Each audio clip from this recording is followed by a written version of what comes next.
How's it going? It's Ethan here at eTrailer. Today we're going to be taking a look at and showing you how to install the Yakima BedRock truck bed rack, how it fits on our 2022 Nissan Frontier.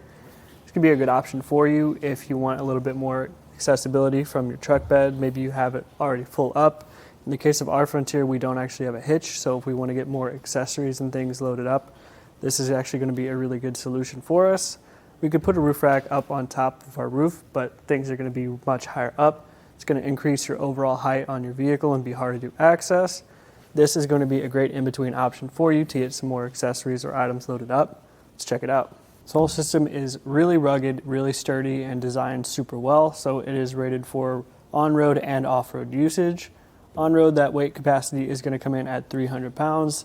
If you switch to off-road, it's going to drop down to 180. But that's still a solid number, and you're still going to be able to get a good amount of accessories on these crossbars as well as the whole system overall.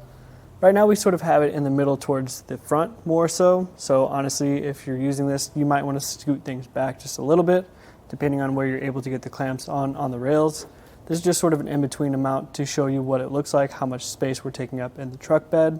But depending on what accessories or how much room you're going to need for them, you can modify and adjust accordingly. The system does use Yakima's HD crossbars, HD for heavy duty, and they definitely are. They're rugged and they're built so that they can accommodate not only your T-track accessories with this T-track slot, as well as accessories with clamps. So we do have this weather strip that takes up our T-track, and as you can see, it just fits right in there. And if you do want to use this and those T-track accessories at the same time, you will have to trim this up. So keep that in mind when you're picking and choosing what accessories you want and how you want to mount them. On the end here, you do see that we have this spot for you to strap and tie things down to. There's one of these on each end cap.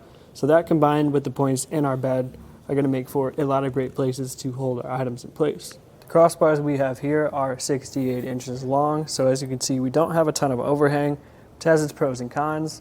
Less room for accessories, but I think it's a really nice size in general for this Frontier because it doesn't extend past the width of the vehicle overall.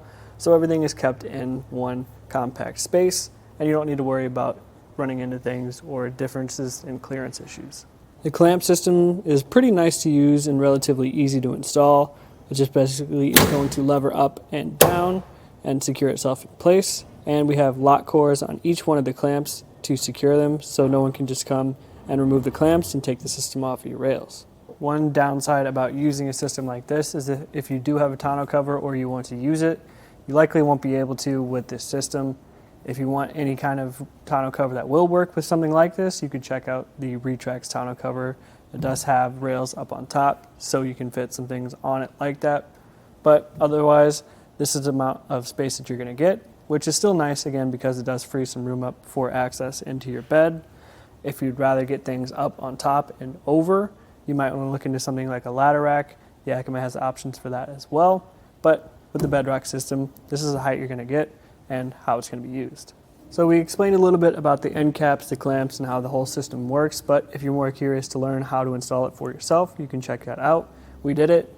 It has its ups and downs. The only thing that I'll say that I don't like about the system overall is the fact that you have to tighten the towers from underneath, because things shift around a lot. I found myself moving back and forth, trying to get the measurement exactly perfect. So if you're a stickler for perfect measurements, it might be a little bit of a pain, but that being said, you can check out how we did it right now. For the install, the first thing we like to do is to lay everything out and make sure we have what we're going to need. So we have our crossbars here, we have the towers, we have the clamps, we have our Allen keys to tighten things down, we have the key that's going to work with the lock core on the clamps. We have these base plates that are going to fit up underneath the clamps to tighten down to the rails. And we recommend just getting a tape measure because we're going to have to get a couple different measurements as well. But our first step is going to be putting the towers on the crossbars, so let's get to that. Using a 4mm Allen key, we're just going to remove this bolt that holds the end cap in place. Let's just loosen that up. Then I flip it over to get the bolt out, pull that end cap towards us, and now we can slide the towers on.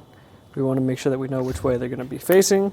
So this first one's going to be, the rails are going to make contact on the inside there, so slide it in like that. And the second one we'll do the opposite.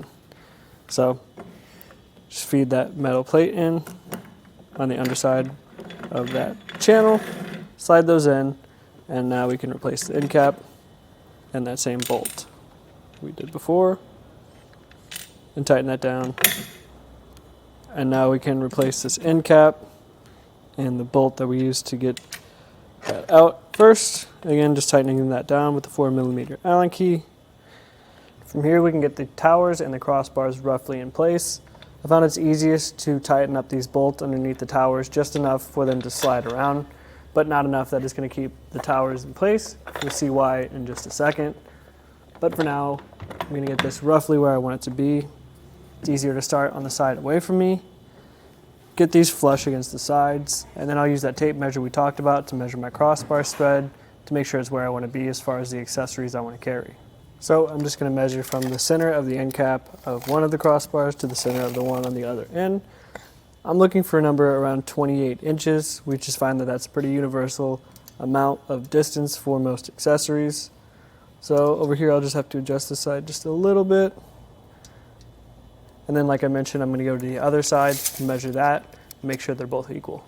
Here's where I mentioned tightening the towers down just enough so that they don't move, because now we have to flip them over and tighten them down, but at the same time we have to try to not move the towers from that distance that we just measured.